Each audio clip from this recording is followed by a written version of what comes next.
ម៉ែទីជា2522នេះមិនអាចសម្រាប់បានតែសាច់តែនោះមានតែពួកគាត់ដូចជាសត្វចម្លែកហើយខ្ញុំបានក្រាបថ្វាយបង្គំនៅចំពោះមុខរូបស្រីនឹងរំគួរឲ្យភ្ញាក់ផ្អើលណាស់នាងទៅតែលុតជង្គង់ពេលលុតជង្គង់ត្រីនឹងបង្គានៅក្នុងសមុទ្រព្រៀបរងការវាប្រហារដោយរន្ទះបាញ់ក្នុងរង្វង់កម្ម100លោកគ្រប់គ្នានៅក្នុងទ្រង់បានស្លាប់មនុស្សគ្រប់គ្នាមានការភ័យខ្លាចយ៉ាងខ្លាំងនៅពេលកណ្ដាលបន្តែជាស្ត្រីដែលមានល្បិចអូនស្រីបានបញ្ជាឲ្យនរណាម្នាក់ចុចនាងចុះឈរនៅទីនោះលើកជើងឡើងដូចជាចង់ចាប់ស្ត្រីនោះរបស់ខ្ញុំត្រូវបានកំទេចដោយមិននឹកស្មានដល់រលកធម្មពលពណ៌មាសមួយបានរុញច្រានមនុស្សគ្រប់គ្នាចេញបើកចំហបន្ទាប់មកដោយសមុទ្រស្ងប់ស្ងាត់ភ្លាមនោះរលកយក្សមួយបានបក់មកហើយពីររលករៀងដូចនាគខុសឡើងលើអាកាសហើយដូច្នេះវាបានឡើងដោយយកអន្ត្រីរបស់ស្ត្រីមើលទៅដូចជាវាបានប្រែក្លាយទៅជាភេទហើយបន្ទាប់មកទាំងមូលរីងស្ងួតភ្លាម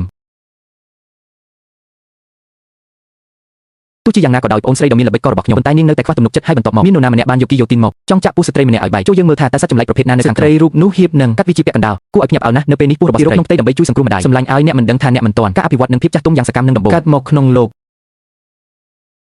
វាបានបង្ហាញថាស្ត្រីនោះកំពុងកាន់របស់ពិតមួយជាកូនប្រុសរបស់ស្ដេចនាគតាំងពីអាយុ10ឆ្នាំកាលពីប៉ុន្មានឆ្នាំមុនស្ដេចនាគបានឆ្លងកាត់គោលនឋានដំណើរស្វែងរករបស់គាត់បានបរាជ័យហើយគាត់ត្រូវបានប្រញាប់ត្រឡប់ទៅសមុទ្រវិញទីជាងប្រកាសជាស្លាប់ប៉ុន្តែគាត់របួសនេះធ្ងន់ធ្ងរពេកមិនអាចទ្រាំទ្របានទេអាចរើបានហើយភ្លាមនោះជុតឆាកមួយត្រូវបានឃើញដោយក្មេងស្រីបានឃើញវាទាំងអស់ក្មេងស្រីនោះបានឃើញឡុងហ្វៃប៉ុន្តែខ្លាចតែឆ្លាតស្ដេចនាគបានអូសវាចូលទៅក្នុងសមុទ្របន្តិចតែពេលនោះទេដែលស្ដេចនាគបានយកវាមកវិញជីវិតមួយស្ដេចនាគចងចាំមិនច្បាស់រូបរាងរបស់ក្មេងស្រីនោះប៉ុន្តែមិនស្គាល់ក្មេងស្រីនោះឈ្មោះឈើជាអ្វីបានឆ្លងកាត់ស្វែងរកនឹងសមុទ្រ4ប៉ុន្តែដោយគ្មានពាក្យមួយម៉ាត់ស្ដេចនាគការរងទុក្ខដោយសារជំងឺស្នេហាបាននាំឲ្យមានអស់រយៈពេលជាច្រើនឆ្នាំមកហើយមិនមានភ្លៀងធ្លាក់នៅលើសមុទ្របានរីងស្ងួតនៅពេលដែលទឹកបានស្រកបរិសុទ្ធដែលសម្រេចបានការត្រាស់ដឹងតាមរយៈការដំណោះក្នុងវេទនារបស់មនុស្សជាស្រីស្អាតចំនួន99នាក់ត្រូវបានស្វែងរកចង់រៀបការជាមួយស្ដេចនាគដោយស្នាក់តែត្រូវបានជ្រើសរើសដោយវងធានបានកាត់មកគុំគីលីនុបដ្ឋាយិកាដើម្បីដោះស្រាយវិបត្តិគ្រោះរងស្ងួតរបស់មនុស្សជាតិស្ដេចនាគមានមនុស្សដែលគាត់ស្រឡាញ់រួចហើយគាត់គ្មានបំណងរៀបការទេរហូតដល់គាត់នៅជាមួយនារីស្រស់ស្អាត99ខ្ញុំបានឃើញស្ត្រីម្នាក់នៅចំកណ្ដាលហើយវាបានប្រែក្លាយទៅជាបានជួយសង្គ្រោះគាត់មុនគេ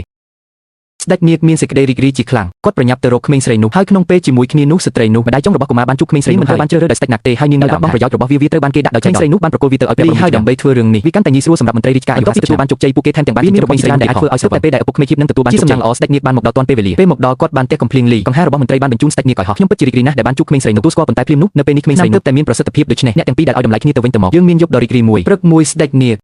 គាត់បានបង្ហាញការពិតដល់ក្មេងស្រីនោះអត្តសញ្ញាណរបស់ពួកគេក៏ត្រូវបានព្រមព្រៀងគ្នាស្ដេចនាគបានធ្វើឲ្យក្មេងស្រីរងចាំអស់មួយគាត់បានត្រឡប់ទៅវិមាននាគវិញដើម្បីរីកាព្រះមហាក្សត្រីយានីបានយាងមកទទួលគាត់បាននិយាយថាគាត់នឹងរៀបការជាមួយនាងរងរបស់នាគបានបាត់ខ្លួនហើយស្ត្រីនោះក្មេងនោះក៏បានរងចាំដោយអន្តេសាការបានរបស់ស្ដេចរៀបការជាមួយនាងប៉ុន្តែនៅពេលនោះខ្ញុំមានអារម្មណ៍មិនស្រួលក្នុងពោះបាននឹកស្មានដល់ក្នុងរយៈពេលតែមួយយប់ប៉ុណ្ណោះរបស់ខ្ញុំបានធំឡើងដល់10ខែហើយកម្រិតនៃការមានផ្ទៃពោះគឺសមរម្យណាស់ឈុតឆាកមួយដែលឪពុកត្រូវបានរំលោភពេលម្ដាយឃើញដូច្នោះឪពុកក៏ប្រញាប់គាត់ខឹងយ៉ាងខ្លាំងហើយគិតថាក្មេងស្រីនោះជាមនុស្សមានទេពកោសល្យដ៏អាក្រក់ក្មេងស្រីនោះត្រូវបានបញ្ជាឋានៈទៅទៀតបម្រើនឹងក្មេងស្រីដ៏រៀបទៀបនាងមិនខ្វល់ទេនាងគ្រាន់តែចង់រងចាំរូបយារបស់នាងមិនល្អដូចដែលនាងគិតនោះទេដោយដឹងថាស្ដេចនាគទើបតែវិលត្រឡប់មកយ៉ាងនេះគាត់សន្លប់ព្រោះខ្ញុំមិនដឹងទេលើកដំបូងដែលនាងគ្រូមភេទខ្ញុំនឹងដួលសន្លប់ហើយរាល់ថ្ងៃខ្ញុំនឹងមួយគេងទាំងស្រុងបន្ទាប់ពីស្នាក់នៅក្នុងមួយឆ្នាំ